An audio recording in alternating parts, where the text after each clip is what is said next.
Hello,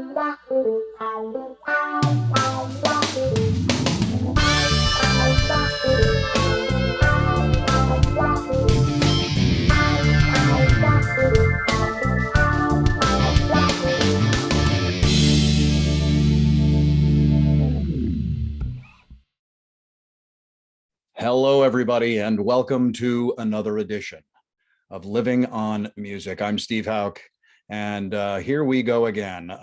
This run, as I've said on many shows, is now extending into about its 18th or 19th month since we began Living on Music and ZTV, the ZTV network in Alexandria. And it is wonderful to still be out here helping musicians engage, helping musicians talk about their present and what they're doing, their future, how they're getting out of this and what they want to, accelerate into, but also a little bit about their past and what brought them to their musical careers as we speak. So if you see behind me, it is the beautiful Jefferson Theater, one of the most gorgeous venues anywhere, let alone in this region. It's located right on the downtown mall with that kind of main walkway where everybody kind of goes back and forth. It was established in 1912 as a live performance theater and had silent movies and vaudeville acts. And guess who played there? Harry Houdini and the Three Stooges, among others, performed there. In 2009, it was kind of restored into a place that had the vintage architecture remaining, as you see these incredible sidewalls in the main theater, but also modernization. And that's what a lot of places do. They try to keep the venues that they've had if they can, and then modernize them so they're more obviously more convenient and things.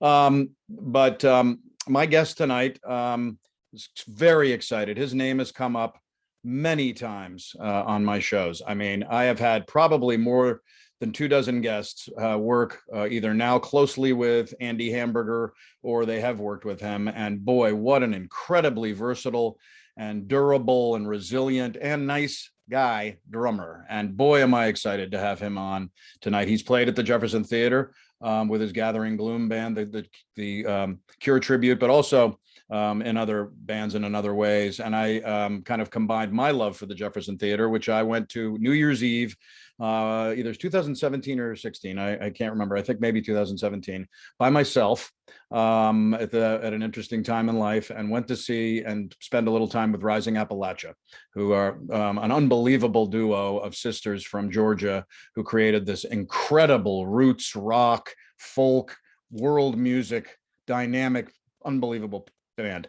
And I spent a little time with them before the show because I'd interviewed them and had them on my Voice of America TV show, but also got to see them at this place, and it was one of the great shows I've ever seen. I mean, look at it. They're just an amazing array of color and dynamic and the music. So that is Jefferson Theater, and my guest tonight again, the great drummer of this region and anywhere, really. I'll introduce him in just a moment, Andy Hamburger. Wanted to mention a couple of local artists, starting off with a very sad loss to this area. Julia Nixon passed away about 2 or 3 weeks ago, unfortunately, of complications from COVID. And boy, it just doesn't stop taking amazing people away. And Julia, unbelievable, classically trained mezzo soprano.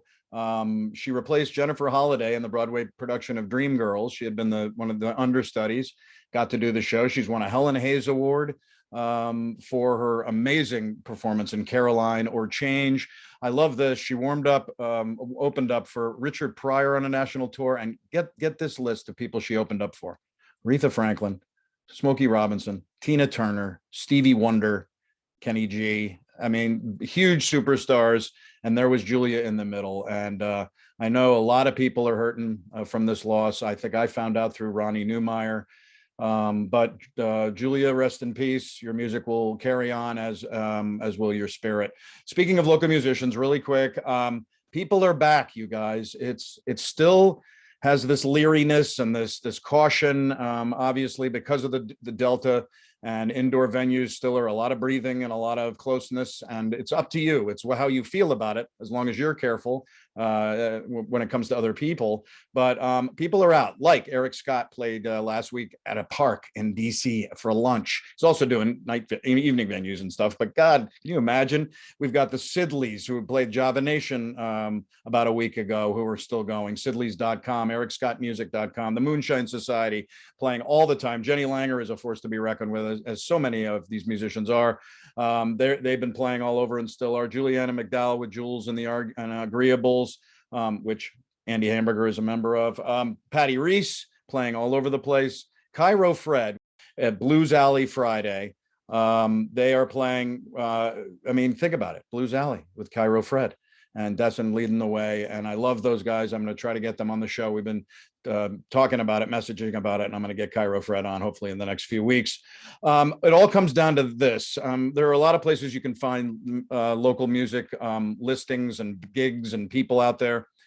Go to the Metro Music page on Facebook right here. There's the URL right there. And you can basically get a like it, and you will get just a lot of pings. I'm sure a lot of you are on there already. So this is probably old news to some, but it is where we can find and support. And that's why I'm here. That's why you're out there. That's why venues are trying to reopen to help musicians get back on track. And a lot of my amazingly special people on the show are out there playing again. Laura Segaris has a new record, and we'll be doing a launch party in about a month. I could go on. I would love to plug everybody, and then it would be about a 4-minute show at the end, because I would just go on about people. But support local music. Support them by going to Metro Music page, going to the venues if you feel comfortable, watching them online at the least. And let's keep all of this going. Recently, I spent a weekend with my son Ben and his lady Sarah at their wonderful 21st floor apartment in New York City. It's over on the east side, about a block or so from the East River. It was an amazing time reuniting with my son and spending time with his wonderful girl and just having a great time in New York City for 2 or 3 days. When I first arrived on the Friday took one of those Bolt buses, they were both working. So I had some time to kill, a few hours in the afternoon. And so I turned on Netflix to find something to watch and stumbled upon one of the most entertaining music documentaries. And I'm a music documentary head. I love that stuff to death and watch all of these, but I don't think I knew about this. And it was one of the most entertaining I've seen in a long time, called Count Me In, directed by Mark Lowe. It is a documentary that is 100% really largely about drumming. And what a cast of skins, men and women they had in this film. I mean, just as an example, Chad Smith of the Red Hot Chili Peppers, Roger Taylor from Queen, Nick Mason from Pink Floyd, Stuart Copeland from The Police. You had the Foo Fighters, Taylor Hawkins, Nico McBrain from Iron Maiden, Samantha Maloney, wonderful, wonderful lady who's played with Hole and Motley Crue. And, as a female drummer, there was still some misogynistic attitudes out there, and for her to get in and blow people away, she has some great stories. You had Stephen Perkins from Jane's Addiction and Porno for Pyros. I mean, the list goes on. And as a music writer and musician and music fan, I really love music docs. It's like in the core of me, and this was no exception. You got to see it. But what I really loved about watching this was, at this particular time, I knew that I was trying to book Andy Hamburger on my Living on Music show, and one of the most revered, sought after, most versatile and talented drummers in this entire region and beyond. And before I introduce Andy, I want you to take a look at the trailer for Count Me In, because not only is it a fun trailer, but there are a slew of sentiments throughout it and throughout the film, recited by some of these world-class drummers that certainly, no doubt, would resonate with Andy as well. Here's a little tease of Count Me In. Playing the drums is fun.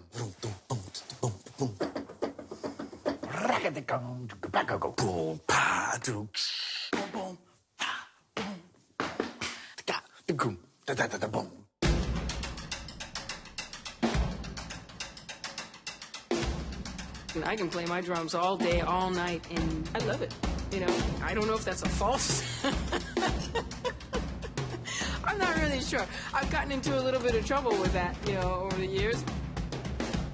I'm from North London. I didn't grow up with anything really, apart from just this mad sort of obsession and love. The best thing about being a drummer is I saw the world doing the job I love. You can't get better than that. It's the best feeling in the world. I'm controlling the way this crowd is moving. It's just me and 80,000 people in a stadium, and this is the coolest fucking time of my life.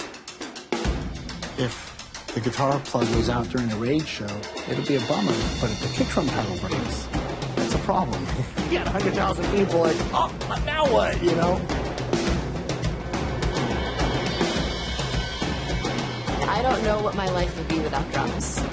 Everything that has come along with me playing drums has been so rewarding that I would never trade any of it.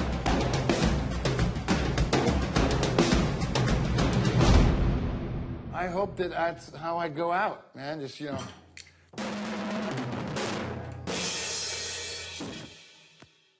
Yeah, that film really shows the fun, the passion, the deep talent, the unique nature of being a drummer. In fact, the day I was watching it, I asked my guest, Andy Hamburger, at the time whether he'd seen it or not. And he knew about it, but he hadn't found the time because of his incredibly busy schedule. Yet I have found out that he did see it, and we'll be talking about it in the show. So that's very exciting. It's no surprise that he wasn't able to see it for a while, given his unbelievably busy career that Andy Hamburger has created, again, as one of the region's most talented, revered, sought after, and from all feedback that I've gotten from guests and that across the years and also the last year of the show, one of the kindest and good guys that anybody has worked with in a long time. I mean, just to look at the bands he's been currently with, most of them have been, if not all, have been on Living on Music with me. You have Jules and the Agreeables with Juliana McDowell, Holly Montgomery Band, Carly Harvey's band. You have Bobby Thompson, Soul Shake with Jenny Langer and Bobby. He's also working with endless other people right now, and we'll talk about some of them. We won't get to all of them. And I told Andy, the musicians aren't going to care. They just love to see you. And, we'll get to whoever we can on this show. But what a host of amazing musicians. He also recently played the Birchmere in a show with people like Daryl Davis and Patty Reese, Dan Hovey, Russ Rodgers, Angela Hill. And they did a show recently about people we have lost recently, some to COVID, some just who have passed over the recent times. His resume is something to view in awe. I mean, along with those bands and artists that I've mentioned, there are countless others, as I said, he has played with, including some R&B bands, some reboots of classic bands and other bands like in R&B. His versatility, because he started with theater playing too in his early days and has continued that. He's doing some ballet work with the Manassas Ballet Company, and we'll talk about that right now. But I am so excited to have a guy, such a prolific musician, whose name has popped up again in probably 80% of the shows that I have done, and people cannot stop talking about how good he is. And, there's another reason for why people love him, because he friggin' rocks. Ladies and gentlemen, without further ado, a warm Living on Music welcome to Andy Hamburger. Andy Hamburger, I am so happy to have you on the show. I mean every word of that, man. How are you? I'm fine. How are you? I'm doing great. And you know why? Because as I said in the introduction, your name, and I know you're probably reasonably humble. That's another thing people love about you, but you have been mentioned on every other show I've done, and with people that you continue to play with now, people that I have learned so much about their lives, and you are a part of their lives. So congratulations on Andy Hamburger's current status in the music world of this region and beyond, because you're something else. The pandemic is something that I won't bring up in future shows, but it's very important to talk to you guys about how each person has dealt with it. And it's been a wonderful journey to show. You've been so incredibly busy and active, but how has this impacted a real churning career musician over the last year and a half for Andy Hamburger? Wow. It was an interesting time, or it's still an interesting time in certain ways. It is. I had, up until the pandemic, I was, for the 3 years before that, I basically had steady shows that I did every night. I had an every Sunday and every Monday every Tuesday, every Wednesday and Thursday, and then the weekends kind of fill in themselves. So I had gone 3 years with taking less than a dozen days off a year, practically. Wow, that is maybe amazing. a little more than that. And so when it hit, I had played the night before at a place called 219 in Old Town Alexandria. Right. I saw a lot of those clips of you and Holly playing when she was on the show. Yeah.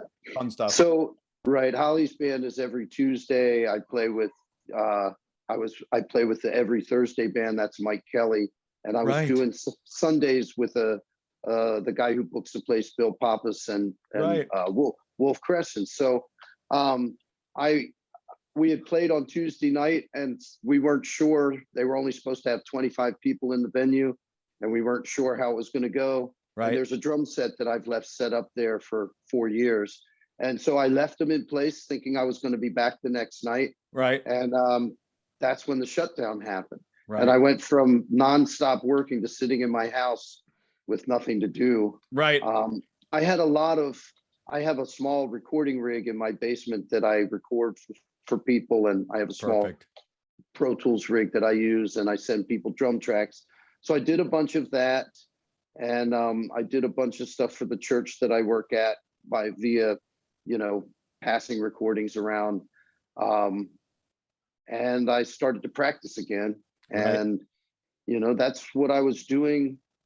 That I think for about 2 or 3 months, and then things started to be outdoor shows, right? And then in July of 2020, 219, the Basin Street Lounge was allowed to open back up again with a very small capacity, right? And they went to bat for the bands and themselves, and so we started out working Friday and Saturday. Every Friday was with Holly's band. Every Saturday was with a kind of a group made up of a bunch of the people that play at 219. Right. And then within a week, the Thursday night band was back. They asked the Thursday night band to come back, and and studio work started to happen and more live shows. And so I kind of went back to work in the beginning of July, and it's been, as of February, they put Holly's band back every Tuesday. So now I'm almost every night of the week again. Wow.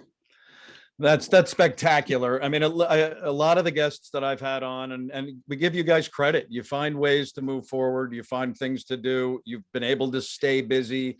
I know you did some stuff recently with Juliana McDowell and the Agreeables, with Holly at Pearl Street, which we've got a clip coming up to show that. You also did a gig at the Birchmere, right? The Memories of Lost Souls, the people that we lost.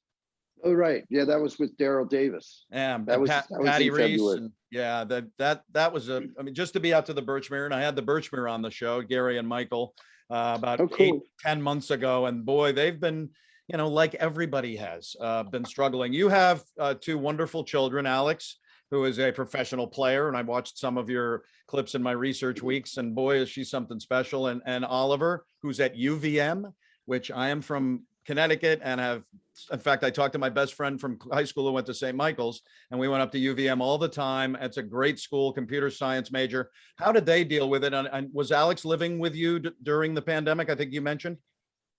Well, what happened, Alex had been doing a program in Switzerland. Wow. And a jazz program that was a year-long program that rehearsed at a school. It was avant-garde jazz, and they rehearsed every day and wrote music together. And then they had special artists that they got to play with, and they traveled a little bit. And she did that for a year, and they rehearsed at a college. My daughter met her boyfriend, who's an amazing Brazilian keyboard player. And when she moved back to New York, she had been living in New York since she graduated high school. When she moved back to New York, he came with her, and they were living in Manhattan in a very cool apartment. And when COVID hit, they got completely shut down. New York was just completely dead. My son was living there too. Isn't that funny? Another similarity between us. My son was living there during COVID and got COVID, but he was okay. Wow. Yeah. They were, a couple days before the actual shutdown, they were walking through Times Square on the way home from a gig one night, and she said there was nobody there. Unbelievable. It was gone. And they looked at each other and said, uh-oh. So they stayed in the apartment, and the New York was a lot more paranoid, and there was very, they said walking through the streets, people were very nervous. So they stayed in their apartment as much as possible. And they wrote a lot of music. The song that I sent you with the video my daughter that Alex did. That's coming up any second. That was done. They wrote that in the apartment. They sent me the tracks and I recorded it for them. But they moved here. Their lease was up in the end of August. And so she said there was no reason for them to really stay in New York. Yeah. And she said she never thought she'd ever move back to Maryland, but they moved back here and they live with me up until last week. So from last September up until last week, they got a house and they're kind of going to stay here for a while. Wow. Yeah, they got completely shut down in New York by the pandemic. I bet they did. Where was Oliver during it all? He had come home for spring break and they told him to be prepared not to go back. Or I guess it was winter break.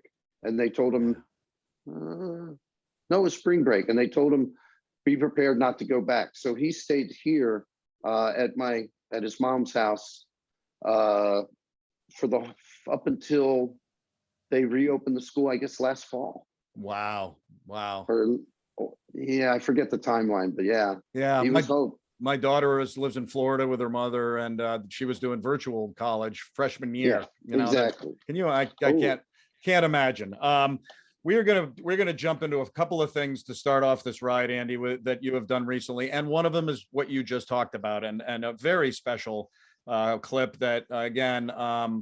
Alex asked you to record a song that her boyfriend wrote. You sent them the drum tracks. She finished it up. It was a surprise for your 60th birthday. Again, we both shared 60th birthdays during the pandemic, which is pretty amazing. But this is a wonderful piece with Andy. And again, give me everybody who's playing. I know it's Alex and her husband, right, on keys? He's boyfriend, but yes. Boyfriend, excuse me. Yes, I didn't mean to push them. Not yet. Sorry, Alex. But yeah, I might edit that out and I might not. No. His name is Jose Luis Martins. Oh, and he's the keyboard player. Fantastic. The bass player, and the guitar player, I don't know, and I don't remember their names. It's in the credits. One of them is from New York, and one of them is from Brazil, and they did the same thing. They recorded remotely. Well, I love this, and again, this is something that Alex Hamburger had a huge part of, and her boyfriend, and it's a little bit of the joy that can come from all that these guys like Andy and all these amazing people I've had on can still generate. This is a little bit of Andy's tune.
Yeah, Andy, that's special stuff. It shows your talent very much, but it really is a beautiful way to show also the talent of your wonderful daughter and her guy and the other folks, and must have felt really kind of a neat thing to do during this last year and a half, wasn't it? It was pretty amazing. And I'm very proud of her and my son. The story goes with with my recording of that. The song is in an odd time signature, and she sent it to me, and she called it a pop tune.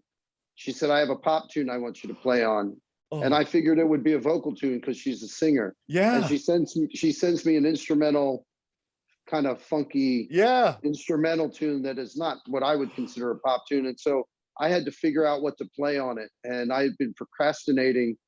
And, you know, I've been sitting around my house for months, and I've been procrastinating. So finally one night I was like, okay, I'm going to learn it. And I sat down and I wrote it out, and I put it into my computer recording rig. And I said, well, let me go down and practice. And so I went down in the basement and I started working on the song, and I figured out how I would approach it. And I said, well, and I had been, you know, when you're sitting around during a pandemic, there tends to be a little alcohol involved. And I was learning the song. It was late night. It was like 3 a.m. and I'd been working on the song, and I'd had a few. And so I said, well, I think this is how I'll approach it. I'll send her an example. And I sent her a version of it saying, this is an example. If you like it, I'll give you a real version. And they said, oh, we love it. And they said, we love it. We want to keep it. I said, no. I had been drinking. I don't want you to keep anything that I record while I've been drinking. And so I went ahead and sent them another pass a couple days later, and they're like, no, we like the tequila version better. And I said, no. And so I set out on a vengeance, and they gave me a little more of a idea of what they liked about it and things. And I went down and I gave them a recording that finally they said, yeah, we like that better than the tequila version. And that's what you're hearing.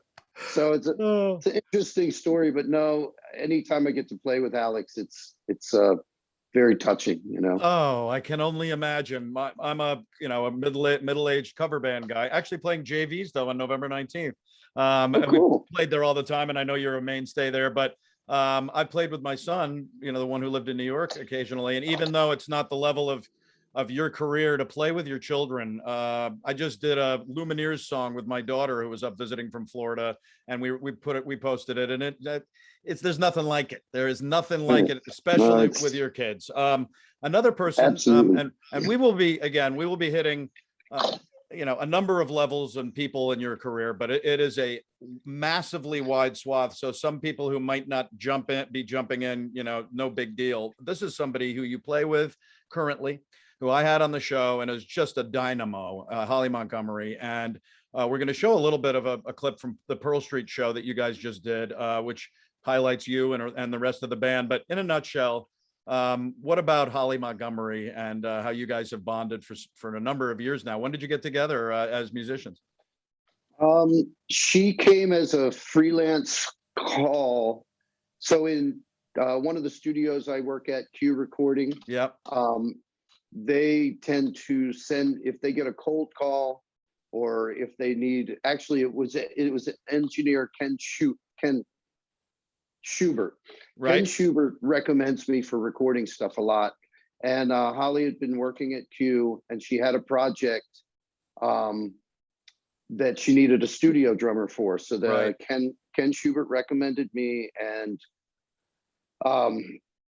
so Holly called me and said she was doing a project for Choice Hotels. Right. She was connected to them. It was a charity project for Choice Hotels. And she said she needed me to come in and record 3 songs for their project. Right. And I said, fine. And we talked for a while, and she gave me the date and said, you're on it. So about 2 weeks later, or a week or so later, she calls me and she says, so Choice Hotels has been working with this super group with some of the people from Journey and Ainsley Dunbar and Randall Hall from Leonard Skinner. Second round. And so she said, Choice Hotels came to me and said they want me to use Randall Hall and Ainsley Dunbar on the recordings. Right, that's right. And Holly mentioned this. Yeah, an amazing run. Yeah, and I said to her, she said, so I can't use you on these recordings, but I have a ton of other stuff that I'll probably use you on. And I said, so are you bumping me for Ainsley Dunbar? And I heard her hesitate and go, yeah. And I was like, that's cool. Right. If I'm gonna be bumped for somebody, one of the world's most famous drummers is the way Totally. to go, you know. Totally. So she hired me after that to do her album, the name of which escapes me right now. Right. And I did that, and then we started playing live, and we've been great friends, and we've been playing live together since 2010. You know? Well, that's one of the guests, Andy, and again, your humility is evident all the time. But one of the guests who just really lauded you on my show, and well, that was when I, kept rolling along with like, God, there he is again. I got to get him on here. But she loves you and loves the way you play. This is a little bit, you guys, pretty recently, about a month and a half ago, at the amazing Pearl Street Warehouse, which is another venue that has gotten slammed, and they've tried to reopen, and I know had to kind of close back down. But this is just shows the vitality of the bands that are returning to live music. Here's a little bit of Holly Montgomery Band at Pearl Street. And I decide, who is this man when I live without you? Oh, and I don't want to be floating when you're gone. I can't be hard like flint, but will it matter when I'm thrown? And I shatter when you're the only one.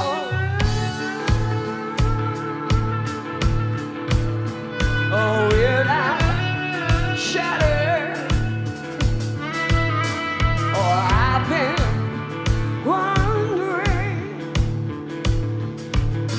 can I lay down my sword when life pulls rank on me and I can't forgive my heart?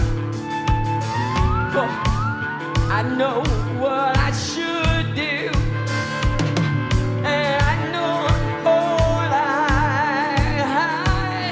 hold, but God only knows what I've become, and you're not by my side. Oh, and I don't wanna be floating when you're gone. I can't make hard like flint, but will it matter when I'm done? And I shatter when you're the only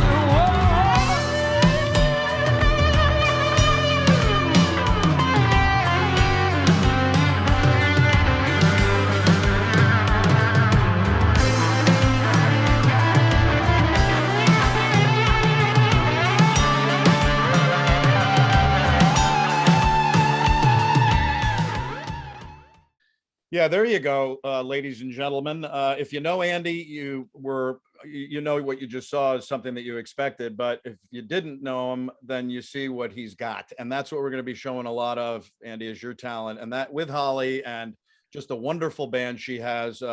This is another band though that just formed, I believe, during the pandemic, with again 3 guests I had on the show, or at least 3 in that band, maybe 2, with Bobby Thompson on the guitar, Jenny Langer. You got Buddy, and actually a guest who was on early on, Eric Scott, who I adore. In fact, Eric was playing last week in a park in DC during the day. Can you imagine going down and seeing him just playing by himself? He is something special. But this is Soul Shake. Delaney and Bonnie, who, if you're in our generation, you know how important they were as a solo artists and also contributing to bigger artists. How did Soul Shake, in brief, come to bear, and how did you bounce in with these guys? You play with them all the time anyway. Basically it was Jenny and Bobby had been talking and maybe even playing together, doing some duo stuff, and they decided to do the Delaney and Bonnie tribute band. And they chose Buddy and Eric and I because we get used a lot for Jim Ebert, as like a crew for a lot of studio work for Jim and a bunch of other people. We worked together in the studio quite a bit. Great. And Jenny did a thing for Cancer Can Rock. She did her song. She sure did. With Cancer Can Rock, and it was me, Eric, and Buddy. And Bobby and I have been working together over the years, and I think they just decided to choose the three of us as a package. And well, they brought it to us, and we all said, you know, hell yeah, we'll do that. A deluxe package, my friend, please. Yeah. We're just grabbing people. God, that's amazing to see all of you guys in that band. And what great music, you know, you guys generated, right? Yeah, and when we recently, the recent live shows that we did, we added Benji Parecki on keyboards. Ooh, wow. And so it's kind of a really neat project, and I'm hoping it takes off kind of well, you know. It seems. And Jenny, boy, talking about dynamos on fire coming out of this thing. I mean, she's been playing, like, you know, like what she say the other day, she played like 300 hours of gigs over like 3 weeks or something, like you guys are all doing. You're getting out there. This is at Blue House, which we've had a number of people. When I had Seth Keibel on, we had him and Daryl doing something at Blue House, a bunch of other guests, and that is a neat thing that you guys were able to at least perform at a wonderful facility like Blue House, right? You must be very familiar with them. Yeah, no, it's a great facility, and I played there with a few different bands, and you know, yeah. It's really cool. It's great. Well, this is, again, you guys, this is more joy of music, even though we're all looking at the crap we all had to endure, including this midlife cover band guy who lost about 8 gigs. And it's like, you know, God, you know, we can come back, and this is how you do it. This is Soul Shake, Delaney and Bonnie tribute, with this incredible group of musicians in the band, and a little Where There's a Will, There's a Way.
Yeah, man, that's another machination. It's like the Honey Larks, and it's like all these other bands that came out of this insanity, Yeah. but have showed that their joy that they bring to themselves and everybody is wonderful. Good luck with keeping Soul Shake going. I'm sure it will, because you just got to get these damn venues open, and it's really hard.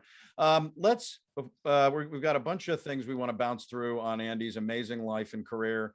Another thing, we were both born, along with Barack Obama and many others, in 1961, the year that we were born in Baltimore, like my son Benjamin in 1996.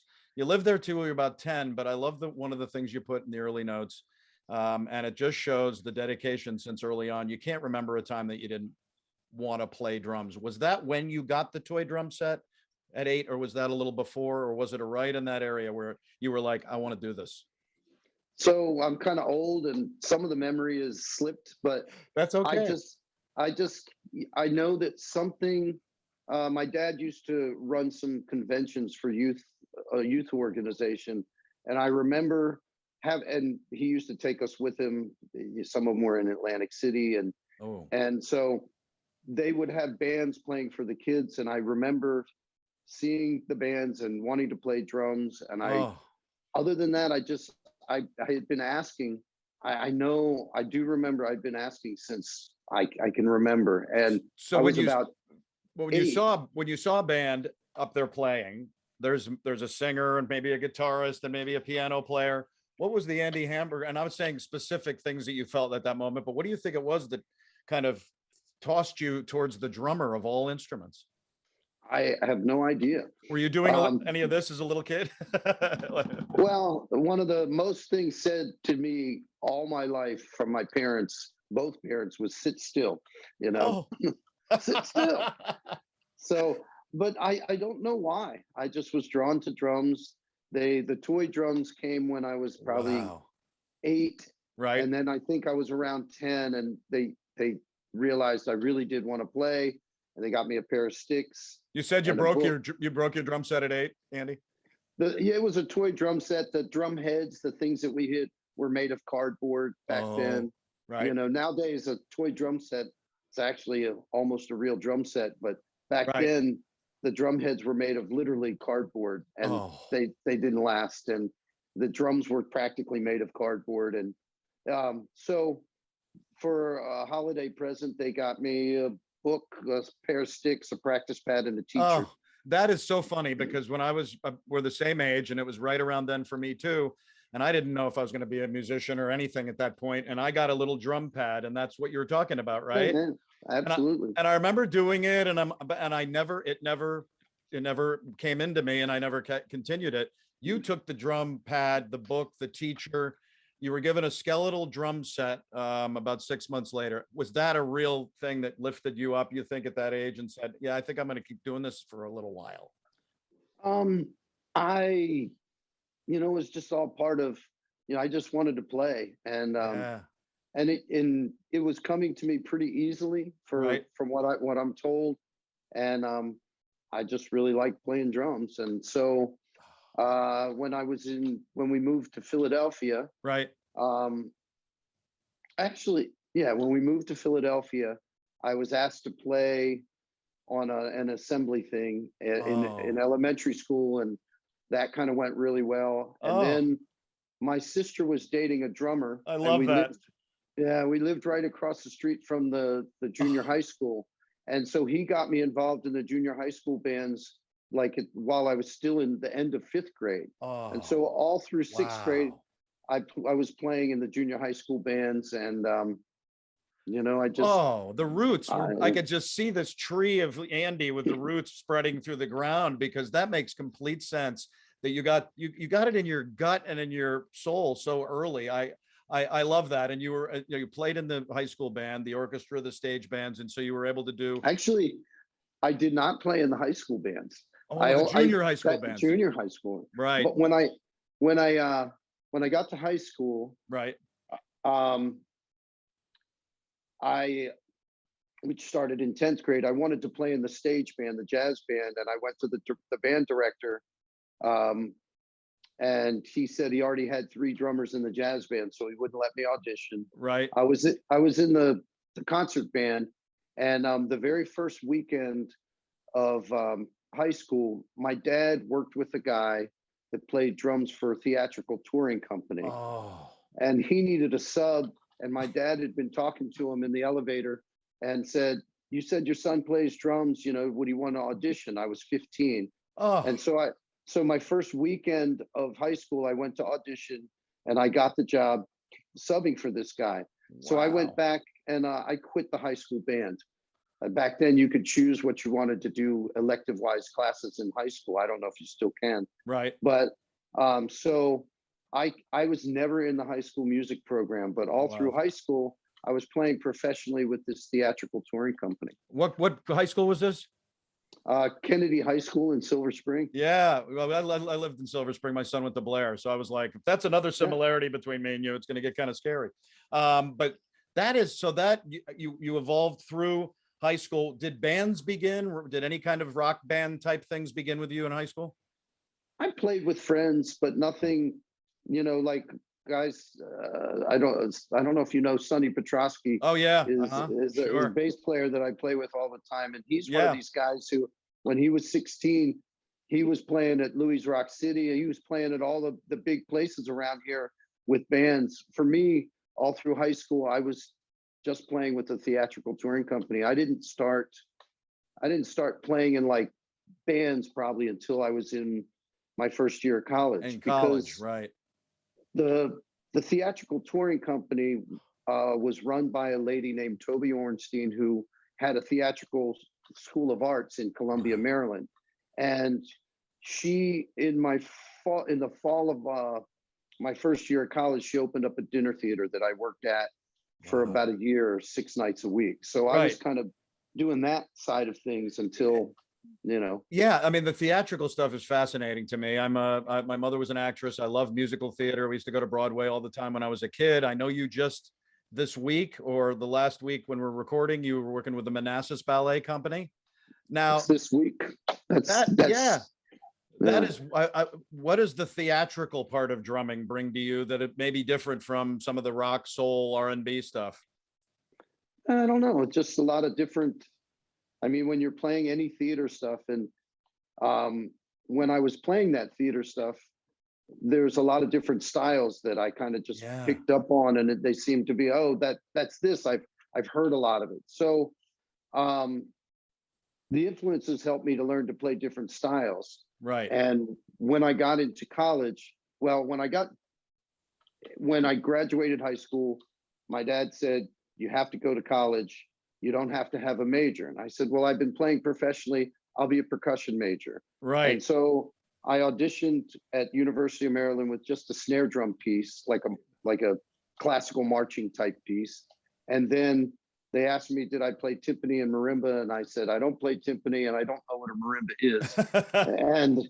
and they said, well, we're going to accept you, but you're going to have some work to do. So all of a sudden, I was in school with 12 different drummers and percussion majors that they all kicked my ass. And I realized very early on that I was Right. going to have to really buckle down and practice and work hard. Because I Right. had just been playing with these theater people who thought I was great, but I hadn't been around other drummers. Right. And so I really started to practice and work hard and Oh, get more involved in jazz and Yeah. all the different styles. And the theater stuff, really, the fact that I had to play and figure out how to play stuff that, you know, was kind of different from Yeah. just playing a straight ahead rock or pop music. And it really helped later on. You know, it's like I'd run into styles. I was like, oh, I remember this from the theater stuff. Yeah. You know, Totally. I got one of the shows that I got to do through this theatrical touring company. The lady that had the school did full production shows about once or twice a year. Right. And when I was 17, I got to play the drum set part for West Side Story. Oh my God. You know, and so I got into One of my favorite into- musics. Yeah. Oh God. My parents had the soundtrack from Broadway and I Yeah. cannot, oh man, I can't believe you got to play that. That had to be a thrill.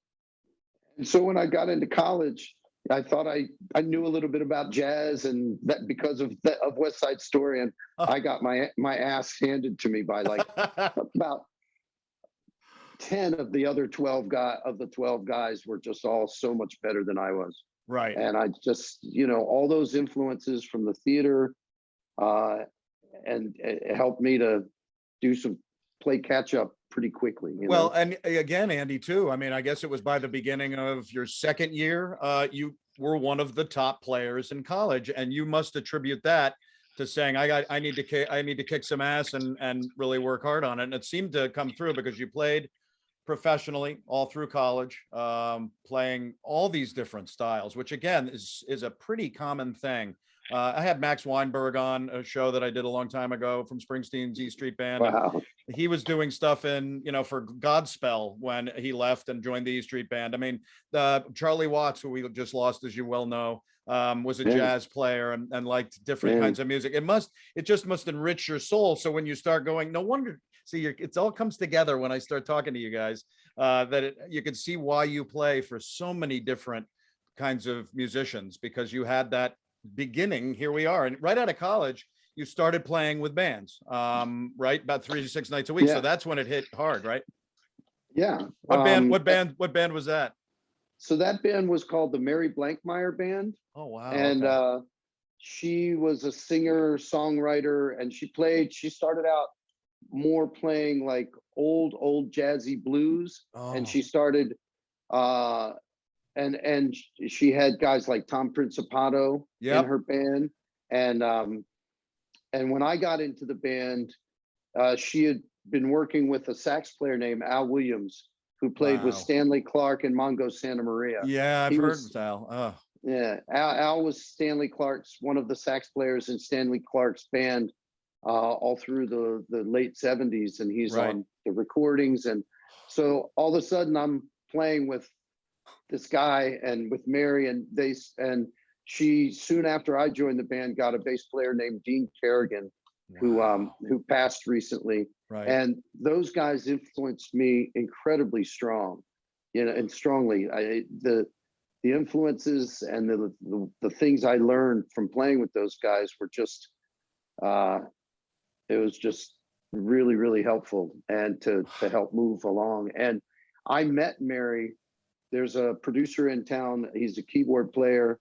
His name is Dave Elvisacker. Right. And he was Julia Nixon's musical director for most of her life. I toasted Julia in the open to your show. So that's neat that you mentioned her. Yeah. I can't believe she's gone, and I miss her, and it's really tough. Wow. But so I was playing with Dave Elvisacker with a couple of the guys from Donald Byrd and the Blackbirds, all right, Orville Saunders and Joe Hall. And Dave started hiring me for studio work, and he hired me to record for Mary Blankmeyer. And then next thing you know, that I was still finishing up my last semester during that time and of college. And the next thing I know, I'm playing with those guys 6 nights a week. And I did that for a long time. And then Al and I, when Mary took a break from playing, right, and Al and I formed Al Williams and Friends, and it was kind of a fusiony, kind of funky, instrumental, and it's sort of fusion stuff. And we would have guest singers. We had a lady named Amy Keys, who later moved to California and is still Phil Collins' backup singer. Yeah, I've heard of Amy. Absolutely. Yeah, and we had Tommy Lepson, and Jeff Watson would come through. And then we met Mary Ann Redmond. And Mary Ann came along, and it stuck. And she did Al's thing every Monday night at the Wharf in Alexandria, probably for 3 years, maybe more. Wow. Oh, that's spectacular. Yeah, and she formed her band at the time.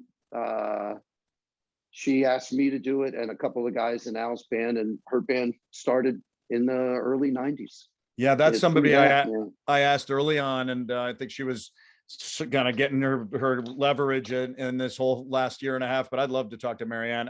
What you just mentioned, and we're going to get to this in a second, is about the community of musicians. And I've known of it for 26 years as I lived here, known about it as a music writer, and then as a musician for the last 16.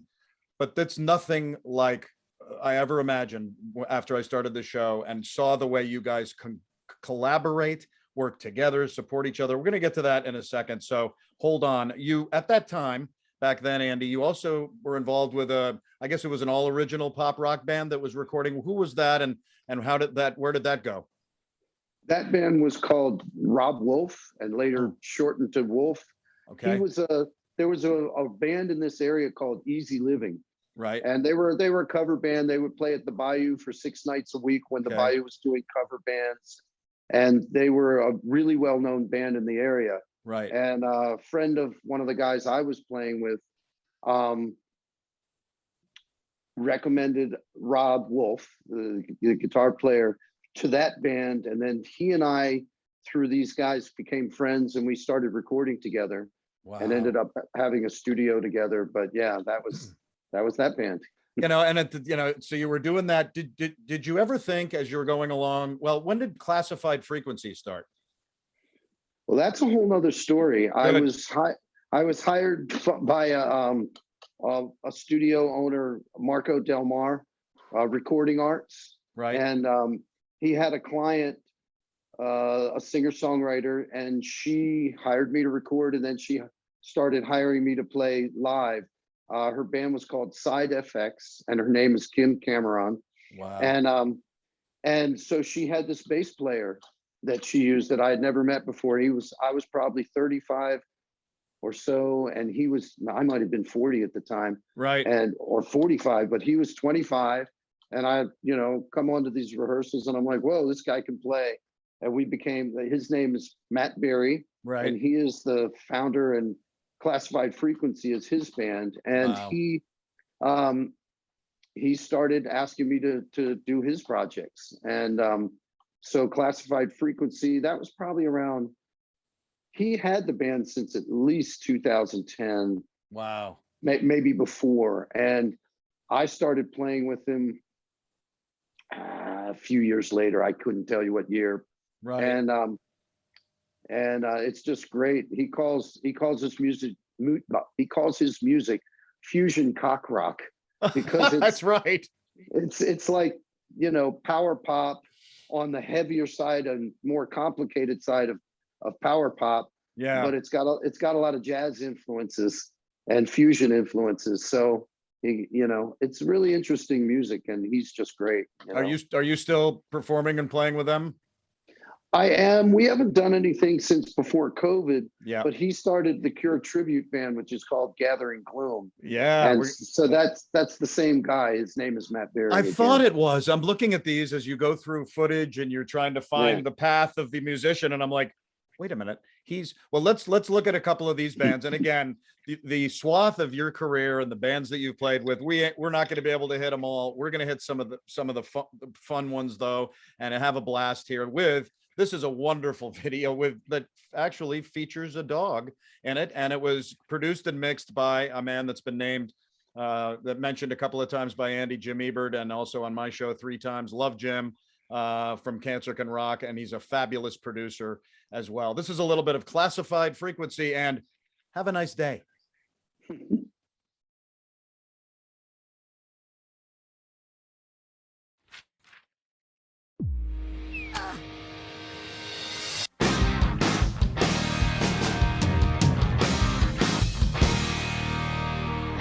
Can barely breathe from the brick you pelted into my chest cavity. The wounds that leave a trail as far as I can see. You took from me, but left your insecurities. I hope they beat you down till nothing's left. I won't hang on what you put me through. I'll only wash my hands of you. Playing with my heart, and I didn't know, but I didn't know. Can I just go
Yeah, that's a fun song. And the dog's jumping through the stairs and he's in bed and you're kicking ass on the drums and everybody's having a great time. That sounds like that. They had a great run. I mean, you had a great run with them. Top 5 bands to see, Celebrate Fairfax. I love playing that. My band, Automatic and Second Wind, both played there a couple of times. What an amazing place that is. Honorable mention in the Delhi DC blog, Band of the Month. That had to be a fun run for Classified Frequency. You also were in a very cool band, and this is for a lot of people who are huge fans of The Cure, Gathering Gloom. You said it was the lead from Classified Frequency. How did that develop into Gathering Gloom? He grew up listening to Slipknot and The Cure and a lot of dark music. And Matt was a jazz bass major at Shenandoah Conservatory. And so when he had been writing this rock music, he plays guitar and is a great singer. And he'd been writing this rock music all through it. And so when at some point he had always been a huge Cure fan, and I think he was noticing people were doing tribute bands, and he's like, I'm going to do a Cure tribute band. And this was about a year or maybe a little less, a little more before the COVID hit. Wow. We had been practicing, putting it together and rehearsing, and we're all very, very busy. So it was hard to find time. And we now have like about an hour and a half's worth of material. Wow. And he's starting to book shows, and he just wanted to do a Cure tribute band, and he does a great job of it, Yeah, he does. He does. The whole band sounds real authentic, and I love this. Here's a little bit of this Cure tribute, and it was filmed at this amazing venue behind me, which prompted me a little bit, as I told Andy, it prompted me a little bit into putting this behind me for this show, because I also have been to this amazing place, and it is one of the neater venues that you can play. Here's a little bit of the Cure tribute of Gathering Gloom.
Boy, he nails the vocals, and you guys all make the vibe for The Cure going. That's I know there's some people I know who would love to go see that band.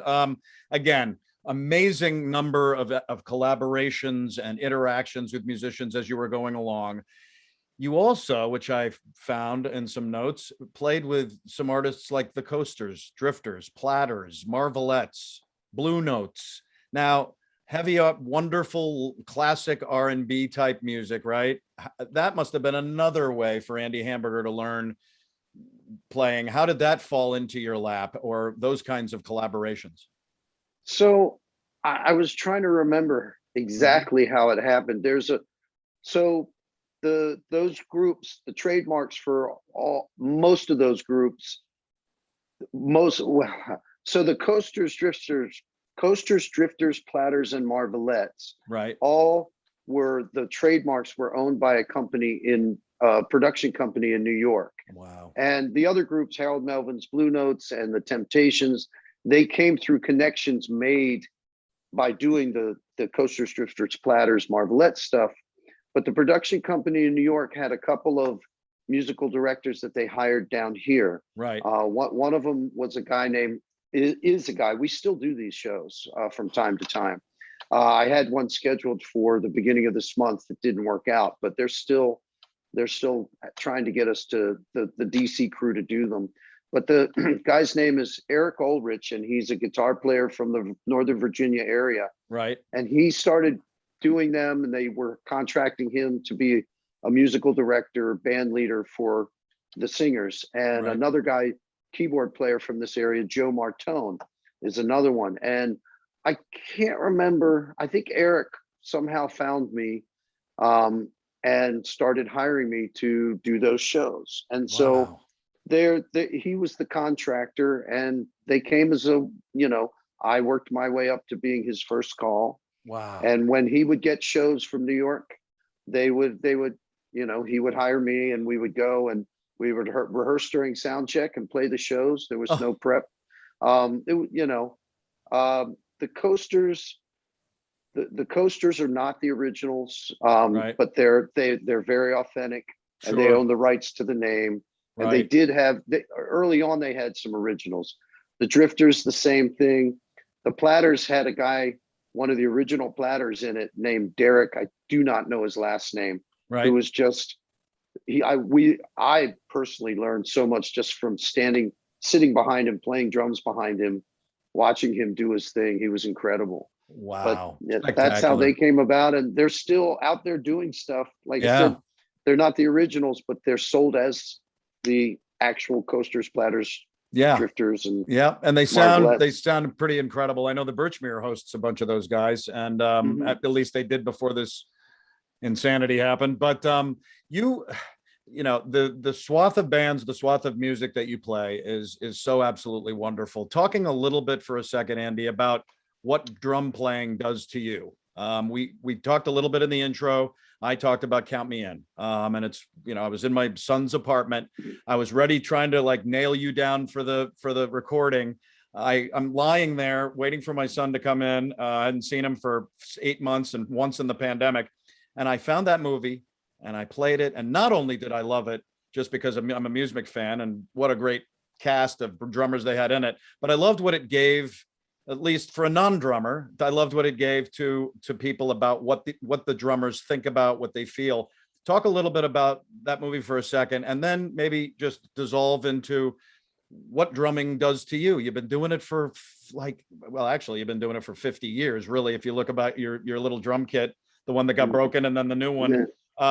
What did you think of this film and what they were talking about about drumming? And then what does drumming do for you, and why do you love it so much? Wow, that's a lot. You bet it is. First of all, the movie was great. I wish they had included a few more drummers, but okay, cool. I understand what they were going for, and it's really, really, really well done. And good. It was cool, and everything about it resonates with me as far as each individual that they interviewed and they accessed and they talked to. It's right. It's all that. And it was great. It's great they included Samantha and the other couple of female drummers, because they were getting some grief. The one for Hole and Motley Crue comes on with Motley Crue on stage, and she literally looks down and sees these guys going, "What? A girl playing drums?" And 3 songs in, she blows their mind. So it was wonderful to see all of the different people talking. I'm so glad, because I wanted to ask your opinion on it, of all people that I even know a little bit about, to know about what you thought about it. What resonated from that movie to you about a couple of things? I know in the trailer they were talking about it, the drummers, but what resonated for you as a drummer coming out of that film? What did it say that you felt? It's interesting. My daughter Alex was a music major at SUNY Purchase. Wow. And most of the teachers there at that school are full-time professional players from New York City, Right. because the school's right near, it's in New York. Yep. So Yep. Know it well. she told me that in her, it was either music history or music theory class. I think it was music theory class. In the first couple of weeks of her freshman year, the teacher said, if you are here and you have a backup plan, then you shouldn't be here. He said, the only reason you should be here is if you just can't not do this. Wow. In other words, if you have any doubts or about the dedication and any doubts about, things, you only need to be here if you just can't not do it. You have, Right. you can't live without doing it. Then those are the people that need to be here. Right. And if you're doing it because you like it and you hope to do this and you've got a backup plan, he said, it won't work. You need to do this because you just can't do anything else. Wow. And that's kind of where I didn't even realize it until she told me that story, that, yeah, that's kind of, I guess, where I've been the whole time, and, Wow. it's just something that there's been times in my career where for my family, I started looking into things to do besides playing drums for a living, because I was so busy. I felt like I was neglecting my family and I was on the road, and it was hard to do. And I started to look into things, and to do it, I would have had to go back to school and get another degree in something else. Right. And I just realized that it would have taken all the soul out of me, Yeah. Sure. I just, for some reason, I love doing this. And people say, you work so much, and why do you do that? And I love it. I don't work with people that I don't like, or I don't play music that I don't like. Right. I like all different styles, and it's something that it's in me that I can't not do, Right. Well, you've built such a reputation around, and you can tell the reputation is accelerated by the fact that you're playing with so many people. And I love that. Do you have a couple of, I know the cast of drummers in Count Me In is pretty spectacular. Are there a couple of guys over time that you've really loved as an idol behind the skins? There's a huge list. I bet. People ask who is my favorite drummer. And there's just this huge, I don't have one, but that's like people asking us who our favorite band is. It's really difficult to nail it down. It's not fair.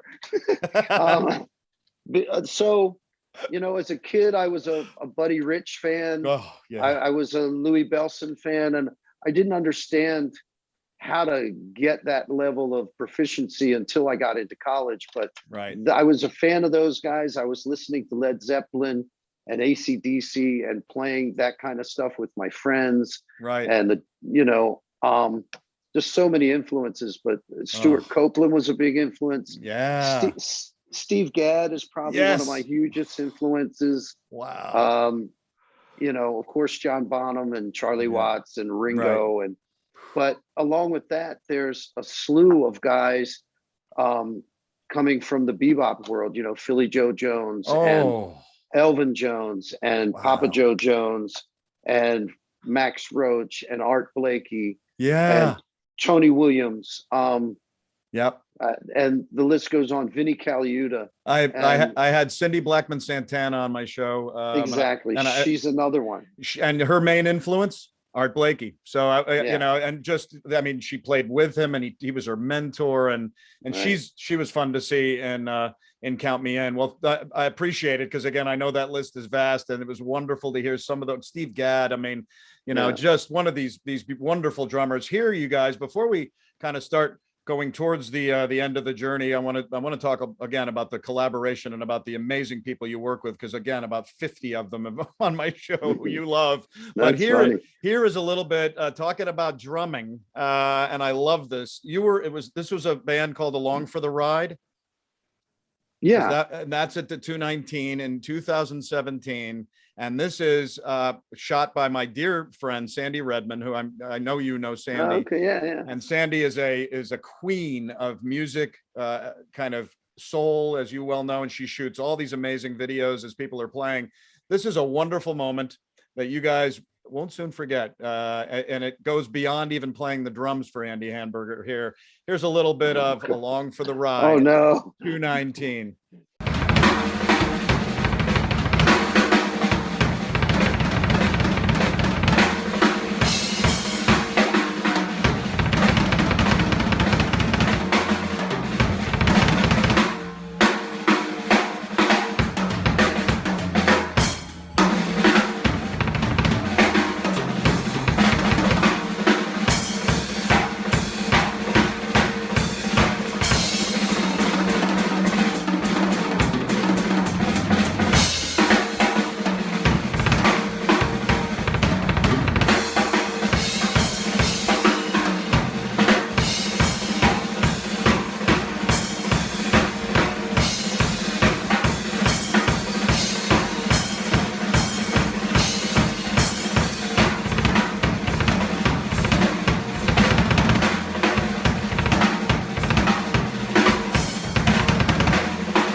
Okay, Andy. Now, that was not only drums, it was windows, edges of guitars. That had to be, is that something you often do, or is it with only a few bands? Do you take on a solo? Because I remember growing up in the 70s and being a huge rock and roll fan. I actually saw Bonham do Moby Dick live at the Garden, and, you know, all these drums. It was a drum solo was what they did in a 70s band.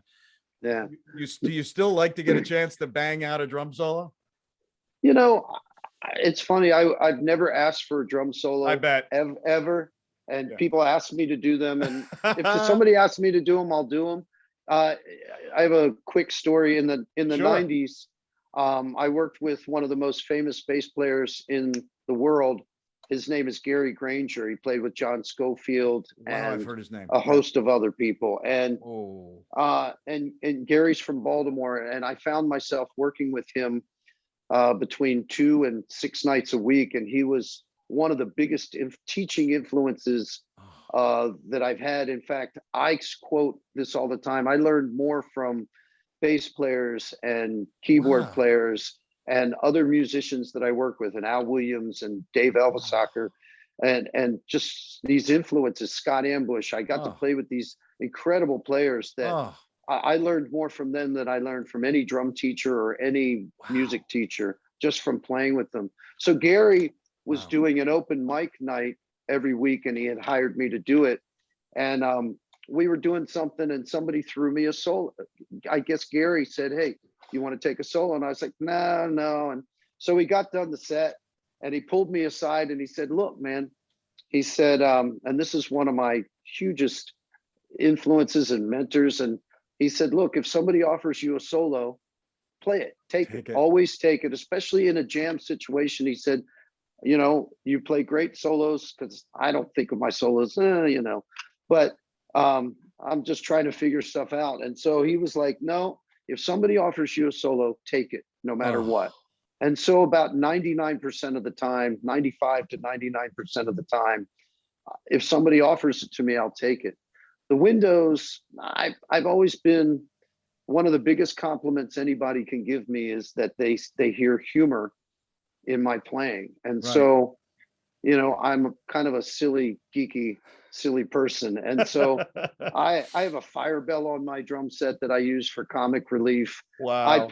I'll play windows, I'll play the walls. And so over the years, you know, that stuff has just become something where I look for things that are out of the ordinary to play. Some, you know, I take influences.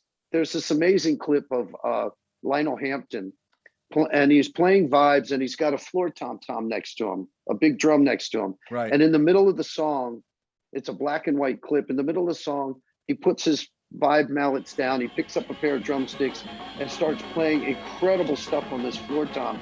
And he's throwing sticks in the air, spinning around, catching the sticks behind his back. Oh my God. I mean, he's just, so I've taken stuff over the years without trying to be too cheesy about it, and just having fun while playing. And so, you know, I when the Ram's Head opened, the Ram's Head was rebuilt in the early 90s, and it was open. I was playing in the restaurant part with one of the longtime guys I play with. His name is Dean Rosenthal. Right. And actually it came from before that, but I was playing the windows. Right. But it came before that. I was playing at a place called City Blues in DC with Mary Ann's band every Thursday. And I was in this window, in this cove of windows, and people would walk by and they'd stare at me. So I'd hit the window and play at them. And later I realized that when I played the window, people would come in. Oh, and God. So it would bring people in. So over the years, I've started to, I'll play anything. As you know, at 219, where I was playing the window, one of the owners came up to me and said, and I was also coming out front and playing the brass rails. And one of the owners came up to me and said, yeah, my mom asked you not to play the rails in the windows. And I said, why? And she said, well, the window you might break. And she said, the rails dent. And I said, well, okay, I won't ever play the rails again. I get it. I said, but tell her if I break a window, I'll pay for it. And so she came back during our next break. She says, Mom says play the window. Oh, really? Yeah. And that was at 219. So a huge thing I wanted to, you know, almost close with. I mean, again, we're not going to be able to mention every amazing artist that you've worked with, but on my show, I've had Dave Chappell, Billy Coulter, Holly Montgomery, Patty Reese, Carly Harvey, Bobby Thompson, Linwood Taylor, Jan Zakowski, Tommy Lepson, all of these people that have mentioned you. Wow. And I would say, no doubt, that you were mentioned by every one of these. You're currently playing with, again, Holly, Patty, Juliana, Anthony, Classified. It goes on. What is your feeling, Andy, somebody who is really ensconced in the DC musical community? What is your feeling about how lucky you are and everybody is to be in this family? I'm honored and blessed to be able to do what I do. The DC area, since I was in college, has a huge amount of amazing musicians in this area. And it's just incredible that I feel very lucky and blessed that I've been able to work my way up the chain and be involved with so many groups. You know, you mentioned Carly. Carly just won the DC Battle of the Band Blues. That's great. And we're going to go back to Memphis for a second time to compete in the Blues Challenge. And, you know, I'm just honored to play with such great players. You mentioned, all the guys you mentioned are just top-notch players. And I've been able to, I'm just look at it like I'm blessed and I'm lucky. You know, I look at it, I'm versatile. I can play a lot of styles, but there's so many guys that can play me under the table when it comes to chops and technique and complexity. And I'm just blessed that I get to do what I do. And this area is just an amazing community of musicians. Well, so much talent here, you know. You did hit it. You hit it on the head there, Andy. And again, the reason I bugged you and pestered you to be on my show for a while, and you finally wonderfully relented, and then we've had such a great ride today, is because you're, you know, and I'm going to tell you this, you're humble, but you're beloved. And you're not only beloved for your talent and your versatility, but you're the way you are. I mean, nobody's perfect, but damn, you're damn close as a drummer that people want you so bad. There, we could sit here for 2 hours more and put in clips and everything of everybody that you love and play with and stuff like that. I had Holly on again about 3 or 4 months ago, and what a dynamic lady, and again, really trying to make music her life, and coming from California with the Mustangs, and then coming here and then going back to the Mustangs, and she's just been going wild, and you've been a part of her band. This is a wonderful song from her, I believe her most recent record. And I love this, the theme of the video a little bit. And then it just shows you guys playing some killer rock and roll fun stuff with Holly. Here's a little bit of from Holly Montgomery Band featuring Buddy Spear and Andy Hamburger, Song of My Life. I hope with age there will be wisdom, and not all of my dreams go deaf and dumb, and that my imagination soars farther than before, till the wheels of time carry me right up to the heavenly door, and it looks like the golden bird has flown, and I'm gonna fly away, fly away, fly away home, and if anybody's listening, you're free to play along, but I'm gonna sing the song of my life on my own. I'm singing the song of my life. Ooh, singing the song of my life. My life. Oh, my life.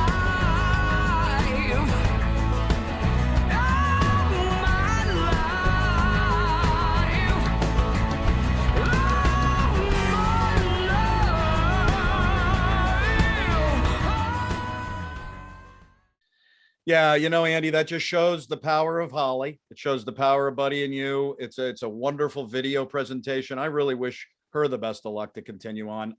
Talk a little again about your feelings about Holly Montgomery and her musical self. You know, I've been working with Holly for 10 years, and she's one of my favorite singers in this area. She's an amazing songwriter and a great musician. And, you know, I love Buddy Spear. We work together in so many different situations, and that band is just one of the favorites that I have. I have probably a dozen or 24 favorites, but you know, I've spent a lot of time with that particular band, and you just showed the video, and Yeah, as I was telling Andy, you guys, we could be here for hours, and I'm gonna get Andy back on in a number of months just to see how he's doing. But Andy Hamburger, man, again, I'm not blowing smoke when I say that your name has come up like a joyful thing for everybody on the show that you've worked with, and that's why I wanted you to get a chance to tell about your life, your story, and your evolution. And what I see is you're gonna keep doing this until you can't do it no more. I mean, what is your aspirations going forward? Is it to just keep churning with all these bands, or is there anything else that you're going to try to do? You have such a versatility. You know, I'm just blessed and thankful that I get to do what I get to do. And, you know, a friend of mine said one night when I thought he had left at a show, and I was like, "Oh, I thought you left a while ago." And he looked at me and said, "Yeah, I'm kind of hard to get rid of." So I'm hoping to be hard to get rid of. And, you know, one of my biggest influences is in that matter. Well, so many of these guys played up until they just physically couldn't play. Yeah. Roy Haynes is one of the most famous and well-known jazz drummers in the world. I think he's 90. He's in his early 90s, right? And he's still playing shows. And if I could do that, You know, I mean, Charlie Watts played up until he was gone. He did. Buddy Rich did. So many players. And so, yeah, no, I hope to keep, I just, you know, I'm not a songwriter. I just enjoy playing drums and working with people and performing and playing all the different styles. So, I mean, eventually, as my daughter Alex says, you're not going to be able to keep doing this at the rate you're doing it. Right. You know, eventually I'll cut back, but for now, I'm blessed and glad to be working and feel great about it and feel physically set. And, you know, even though I got my gray hair, young people are still hiring me, you know. So. Well, that's amazing, Andy. I mean, I just saw Joe Bonamassa, the blues god, at Red Rocks, which is my first concert there ever. And boy, was that a mind blower. And darn it, I should have looked this up beforehand, but he had this unbelievable drummer. And we could talk about it offline, but, and he looked, you know, easily in his late 60s, early 70s. I just saw Government Mule, Matt Abst playing drums, and unbelievable drummer. Yeah. Matt Abst is from here. Oh, he is. That's right. I didn't know him, but he's from the DC area. I never met him, but I work with a few people that came up with him and used to play with him. Garrett Galden is a guitar player in this area, who's a country guy, spent years in Nashville, and he played with Matt Abst a lot. And yeah, Matt's from here. Yeah, we just saw him out in Delaware at the Freeman Pavilion, and phenomenal. I'm a huge Warren Haynes fan, but we watched Matt, and he's down there just cranking along, and you know, looking older, player. But I mean, he didn't miss a beat. And you're going to be doing this, I think, again till you know there's something physically. But what I'm saying is, congratulations, man. You bring it home to so many people, so many wonderful people who I've gotten to know on this show, and it just makes me so happy that you would take the time to be on my show. Thanks again, man. Well, thanks for having me. I'm kind of shy when I'm not behind drums, so it's kind of a scary thing for me, but it's been great. You've been great. I've really enjoyed this, and thanks for having me on the show. Thank you, man. I knew we'd have a good time, and I knew I would be thrilled diving into your world because you just work with so many wonderful people, and so are you. Thanks again, man. We'll be in touch. All right, keep in touch. Thank you. Cool. Wow, you know, it's so wonderful to see a guy who wanted to do drums since he was, you know, wee big, and has not only, you know, been able to do it for a career, but is considered really one of the most esteemed performers behind those amazing instruments, the drums, that this area has ever seen. Andy Hamburger, thank you so much for joining Living on Music. I am sure I will run across you once we are able to get out more freely, at least, and come across you and say hello and give you a hug even someday. But anyway, keep going, Andy Hamburger, and keep in close touch. Really quick, coming up on Living in Music, just to tease you, a couple of shows in a couple of weeks. November 1st. Wow. If you guys are music aficionados, writers, readers of music bios, things like that, just a guy who has been immersed in music for his entire life. This is Alan Paul. And I know Alan because he wrote One Way Out, which was an unbelievably great 25 years of reporting combined, reporting on the Allman Brothers Band. And it was even called definitive by Guitar World, so you don't get much better than that. He is just somebody who is been so in the middle of great music, plays music himself, has been a musician his whole life, has some amazing things to talk about with when he moved to Beijing, and they were named, his Woody Allen Band was named Beijing Band of the Year. I mean, there you go. That's going to be an amazing story. Born in Alaska, raised in Pittsburgh. Just an amazing guy, a blogger, again, an author, a journalist. Alan Paul will be on Living on Music on November 1st. And on November 8th, the guy who has been mentioned a couple of times on this show, Linwood Taylor especially, who toured with Joe Louis Walker. Joe Louis Walker is best known as an electric blues kind of guitarist, singer, songwriter, producer, somebody who has kept the perpetuation of blues going. He's 71 years old, but he still has kind of made it feel the old feel and also electric and keeping it new and things like that. An amazing guy who has played with some of the most incredible musicians in blues history. I mean, you could go all down the line, like John Lee Hooker, Willie Dixon, Thelonious Monk, Otis Rush, Muddy Waters, and even we'll talk a little bit about him playing with Jimi Hendrix. So there is a couple of shows coming up, and we also have some fitting in between here and there that we're still I'm still putting on the schedule and can't wait to announce a little bit. And we will, but Living on Music still rolling on. Real quick, Living on Music again is a production of the Zebra and the Zebra page that right here, Zebra Press, Alexandria. If you don't know it, get to know it. Unbelievable organization. Launched ZTV at the beginning of the pandemic. They've been going for years and years with this newspaper, with amazing social media pages and things like that. But go to the Zebra page and become a part. You'll be glad you did, I promise. Go to ZTV also on Facebook and just click like, and you're not going to get overpinged on any of this stuff. It's all relevant stuff that pops up. But please go to ZTV page. The October edition of the Zebra newspaper is out, and it's such a fabulous version of Press, and you can check it out. There is good news, there is information, there is a lot of things that you would be relevant in. And if you don't go and find it one of these boxes here, there it is, the red boxes all over Alexandria that hold the Zebra within, you can get them, just grab it on the street or get it delivered to your house. Then you don't have to search for it and you can get it right in your hands. And I again love newspapers, and it's just a wonderful thing to have. And you can go to thezebra.org right here and go down to the bottom and hit subscribe, and for a nominal fee you've got the Zebra for a while. Again, the Living on Music with Steve Houck is a production of Zebra Press. My amazing editor, dear friend, and unbelievable musician who edits the show from his home in New Jersey, Todd Jones. Thank you, Todd. And also the publisher of the Zebra Press, the amazing Mary Wadland. Once again, coming up in a couple of weeks, you've got Alan Paul on November 1st, the amazing author, and then November 8th, one of the great blues players alive, just an amazing guy, Joe Louis Walker on Living on Music, and more to come, you guys. Once again, good luck with everything. Stay safe, get your vaccinations, get your booster.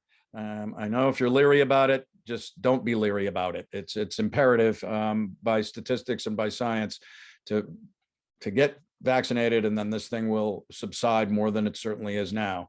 Get out and see live music where you can. Watch it virtually still. People are loving to still play music.